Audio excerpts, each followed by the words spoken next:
मुरादाबाद विकासखंड भगतपुर टांडा के अंतर्गत ग्राम पंचायत रानी नांगल में विकास कार्य तेजी से जारी हैं। ग्राम प्रधान नवाब के नेतृत्व में ये कार्य कराए जा रहे हैं, जिससे ग्रामीण संतुष्ट दिख रहे हैं। ग्राम रानी नांगल में नाली निर्माण, जल जीवन मिशन के तहत पेयजल आपूर्ति और अन्य कई महत्वपूर्ण परियोजनाएं पूरी की गई हैं। इन कार्यों का उद्देश्य गांव की बुनियादी सुविधाओं को बेहतर बनाना और ग्रामीणों को मूलभूत सुविधाएं उपलब्ध कराना है। जानकारी के अनुसार प्रधान नवाब गांव के विकास कार्यों में सक्रिय रूप से भाग ले रहे हैं। उनका प्रयास है कि ग्राम रानी नांगल की जनता हमेशा उनके कार्यों से संतुष्ट रहे और किसी भी प्रकार की कमी ना हो। रानी नांगल गांव के लोगों से बातचीत करने पर उन्होंने प्रधान के कार्यों पर संतोष व्यक्त किया। विकास कार्यों की सराहना की। ग्रामीणों ने मीडिया से बात करते हुए कहा, प्रधान ने हमारे गांव में असहाय गरीब व्यक्तियों की हमेशा मदद की है। उन्होंने कहा कि नवाब प्रधान द्वारा गांव में जनपद की सबसे बड़ी गौशाला बनाई गई है, जिसमें लगभग 350 से अधिक गौवंश मौजूद हैं। गौवंश के लिए हरे भरे चारे की व्यवस्था, गुड़ की व्यवस्था और सर्दियों में उनके रहने के लिए अच्छी व्यवस्था की गई है। आगे उन्होंने कहा कि ग्राम प्रधान द्वारा गांव में तेजी से विकास कार्य कराया गया है। पात्र ग्रामीणों के शौचालय बनवाए गए। प्रधानमंत्री ग्रामीण आवास योजना के तहत ग्रामीणों को मकान दिलाने का काम किया है और गांव में विद्यालय भी बनवाया गया है। ग्राम प्रधान नवाब ने अपने कार्यकाल में कराए गए कार्यों का विवरण दिया। उन्होंने बताया कि उनका 5 वर्ष का कार्यकाल अंतिम चरण में है और वे आज भी विकास कार्यों में तत्परता से लगे हुए हैं। ग्रामीणों ने भी उनके कार्यों की प्रशंसा की और कहा कि ग्राम प्रधान ने गाँव के लिए सराहनीय कार्य किए हैं। ग्राम पंचायत रानी नांगल रहने वाले हैं। थाना भोजपुर पड़ता है हमारा। और विकास की बात यह है कि आज तक विकास इतना चला है कि कोई रास्ता सब साफ है, बढ़िया एकदम। सब में विकास अच्छा हो रहा। 5 साल में क्या यहाँ का डेवलपमेंट हुआ? बहुत बढ़िया हुआ। शौचालय वगैरह अच्छे बने हैं सब में। और कॉलोनी वगैरह आवाज जो है सब बड़ी बढ़िया बनी है। और जो नाली खरंजे हैं ये भी अच्छे बने हैं। प्रधान जी ने अच्छा विकास किया गाँव के अंदर, बहुत बढ़िया।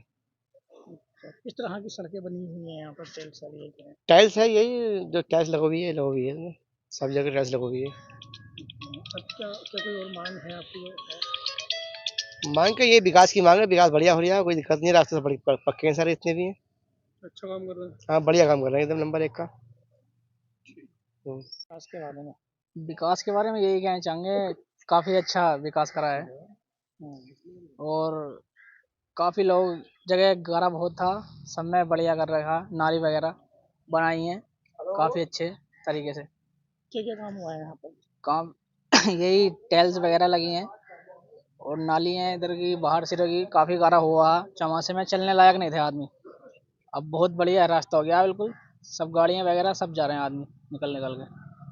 चुनाव के दौरान जो प्रधान वादे करते हैं, क्या माना जाए उन वादों को प्रधान जी खरे उतरे? जी बिल्कुल खरे उतरे हुए हैं उन बातों पे, जो वादे पहले से लोगों से कहते आ रहे हैं पूरा कार्य कर रहे हैं। आपसे जानना चाहेंगे, सबसे पहले आपका नाम जानना चाहेंगे, कौन सा गाँव है यहाँ के प्रधान जी ने किस तरह के कार्य किए या नहीं किए, और किया तो कौन सा? ये काम तो सब बढ़िया ही हो रहे हैं गांव में। अगर बढ़िया नहीं होते तो अब तक इतनी बार थोड़ी प्रधान जी बन जाते। ये 4-5 बार प्रधान बन गए तो जनता अगर खुश है जब तो मतलब वोट दे रही है। क्या मांग थी आपकी, जिस तरह से जो कार्य हुए? हमारी मांग होने से पहले ही जब वो काम पूरा हो जाए तो मांग ही क्या रह रही है अभी से। सब रास्ते पक्के हैं, सड़कें पक्की हैं, सब नालियां बन गई, सड़कें बन गई। अब 2-4 रास्ते हैं कच्चे, वो भी बन जाएंगे जो नई बस्तियों में है। मतलब बढ़िया विकास किया। हाँ बढ़िया विकास।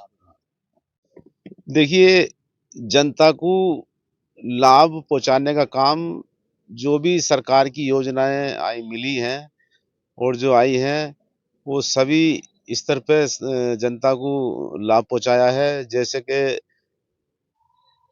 व्यक्तिगत शौचालय बने हैं जनता के, कुछ इंदिरा आवास बने हैं, प्रधानमंत्री आवास, और उसके अलावा जो भी योजनाएं सरकार से संचालित हैं, उन्हीं सभी योजनाओं का जनता को लाभ दिया है। उसके अलावा जो गांव में सड़कें हैं, वो ये मान लीजिए कि लगभग 90-95% गांव की सड़कें बना दी गई हैं। कोई भी गांव में एक भी रास्ता आपको कच्चा नहीं मिलेगा, किसी भी रास्ते से आप गांव में घुस सकते हैं। और गांव में जिले की सबसे बड़ी गौशाला बनाई है मैंने, जिसका के लगभग 300 साढ़े 300 पशु गौशाला के अंदर हैं। और जो उसका क्रियान्वयन है वो बहुत अच्छी तरीके से देख रेख में हर रोज मैं जाता हूँ और बहुत बढ़िया तरीके से चल रहा है। 5 साल आप प्रधान रहे हैं और इलेक्शन आने वाला है। इन 5 सालों में ऐसा कौन सा काम था जिससे कि बहुत ही ज़रूरी था और आपने प्राथमिकता के आधार पे लिया?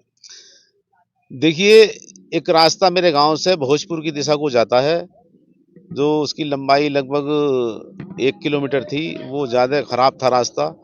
तो मैंने वादा भी किया था जनता से कि मैं जब प्रधान बना तो मैं इस रास्ते को जरूर बनाऊंगा, और मैंने वो वादा अपना निभाया पूरा, और रास्ता मैंने पूरा बना दिया।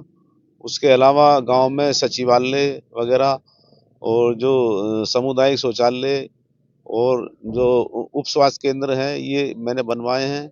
जो जनता की ज़रूरत की जो चीज़ें हैं वो गांव में अधिकतर बनवाई हैं मैंने। और गांव में जनता से आप जो है स्वयं पूछ भी सकते हो। मैं समझता हूं कि गांव में कोई जनता किसी भी तरीके की मेरी कोई विकास को लेकर शिकायत नहीं कर सकती, क्योंकि कोई मुद्दा ऐसा मैंने बाकी नहीं छोड़ा जो मैंने किया नहीं है, और मैंने निस्वार्थ ईमानदारी से काम किया है। एजुकेशन की अगर बात की जाए तो यहाँ का एजुकेशन का क्या स्तर है और एजुकेशन के क्षेत्र में आपने क्या काम किया? एजुकेशन में भी मैंने क्या नाम इस गांव के अंदर जो एक हमारा राजकीय हाई स्कूल बनवाया है मैंने यहाँ पे। वो जो वो बनना था, इंटर कॉलेज बनना था, मगर उसमें जगह कम होने की वजह से फिर वो ही मैंने राजकीय हाई स्कूल बना है। तो जो भी एजुकेशन में भी जहाँ तक मुझसे किया गया है, मेरे गांव में प्राथमिक विद्यालय है, उसके बाद जूनियर हाई स्कूल है, और फिर राजकीय हाई स्कूल है, ये मैंने बनवाए हैं अपने गांव के अंदर। इस गांव में लगभग कितनी आबादी है? अ, आबादी लगभग ऐसा मान लीजिए 7 से 8 हजार के बीच आबादी होगी। क्या कुछ अपील है आपकी क्या नाम है गाँव वालों से? गांव वालों से, गांव के लोगों ने मुझे इतना ज़्यादा प्यार दिया है कि मुझे 4-5 बार प्रधान बनाया है, और गांव के जो हित के काम हैं, मैं खुद ये चाहता हूं। अभी कुछ काम ऐसे बाकी हैं, जैसे कि मेरे गांव से एक सड़क भोजपुर की तरफ जाती है, उसका बनना बहुत ज़रूरी है। तो मैंने उसकी मांग भी की है। कई बार मैं लखनऊ भी गया हूँ उस मामले में, उस सड़क के वजह से। मेरे असल में जो सर्विस जो मेरा क्षेत्र पड़ता है, मैं उसको खुद नहीं बना सकता, मगर मैंने उच्च अधिकारियों से और जो हमारे विधायक एमपी हैं उनको मैंने कई बार अवगत करा चुका हूँ उसके मामले में।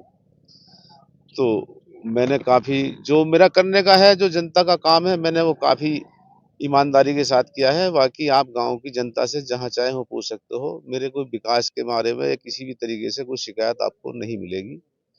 और एक जो मेरे गांव में पुराने कपड़े का जिसको हम यूज करके फेंक देते हैं, वो उसका कार्य चल रहा है मेरे गांव में, और लगभग मैं समझता हूँ कि लाखों जनता क्षेत्र की और बाहर की मेरे गांव से रोजगार पाती है। उससे मैं भी खुश हूँ, क्योंकि मेरे गांव का जो गरीब आदमी है, तो वो अपने गांव में उसको रोजगार मिलता है, और वो अपने बच्चों का जो पालन पोषण है वो सही तरीके से कर रहा है। भले ही कोई अपने अपनी वजह से काम ना करे अलग बात है, मगर मेरे गांव में रोजगार की कोई दिक्कत नहीं है। आसपास के 10-20 किलोमीटर से जो मजदूर तबके के लोग हैं वो रोज यहाँ पे आते हैं, और अपना बच्चों के लिए अपने जो है यहाँ मेहनत मजदूरी करके अच्छा कमाते हैं इस गाँव के। कपड़े के रोजगार की बात अगर की जाए तो आपने इस कारोबार को और आगे ले जाने के लिए किस तरह की प्लानिंग बना रखी है? क्या आपका मैनिफेस्टो है? देखिए, इसकी प्लानिंग हमने अभी तो ये लगभग ऐसे मान के चलो कि 2010 से इस काम की शुरुआत हुई थी इस गांव के अंदर। और मैंने इसमें पहले तो जो काम जनता करती थी गांव में, वो एक दरी बुनने का कार्य करती थी। फिर उसके बाद में 2010 से मैंने इस गांव का काम आगे बढ़ाया। अमरोहा से मैंने शुरू किया, उसके बाद पानीपत से शुरू किया। अब योजना ये है कि इस गांव में हम ये चाहते हैं कि फैक्ट्री वगैरह लगे, जिससे कि रोजगार आगे बढ़े, क्योंकि पहले ये रोजगार था, आज ये बिजनेस बन चुका है काम। जिससे कि बहुत खुशी होती है मुझे भी कि इस गांव में बाहर के हजारों लोग काम करने के लिए आते हैं। मेरे गांव के भी लगभग 100% गांव इसी कार्य से जुड़ा हुआ है। और कपड़े के कारोबार को आगे बढ़ाने के लिए सरकार से क्या मांग है आपकी? क्या मांग है? सरकार से मांग पहले भी हमने कई बार इसमें, जैसे कि कभी कभी ऐसा होता है कि गर्मी के मौसम में किसी चिंगारी की वजह से आग लग जाती है, तो उसकी वजह से एक फायर ब्रिगेड स्टेशन के लिए मांग की थी हमने, कि जिससे कि हमारे नज़दीकी किसी जैसे भोजपुर या पीपल थाना में स्टेशन हो फायर ब्रिगेड का, जिससे कभी आग लग जाए तो उसमें जल्दी उसकी क्या नाम व्यवस्था हो जाए। और बाकी जो यहाँ फैक्ट्री लगाने के भी मन है कई लोगों के, जिससे कि उसकी रुई बना में कपड़े की और यहीं पे उसका रुई बने और भी ज्यादा रोजगार आगे को बढ़े।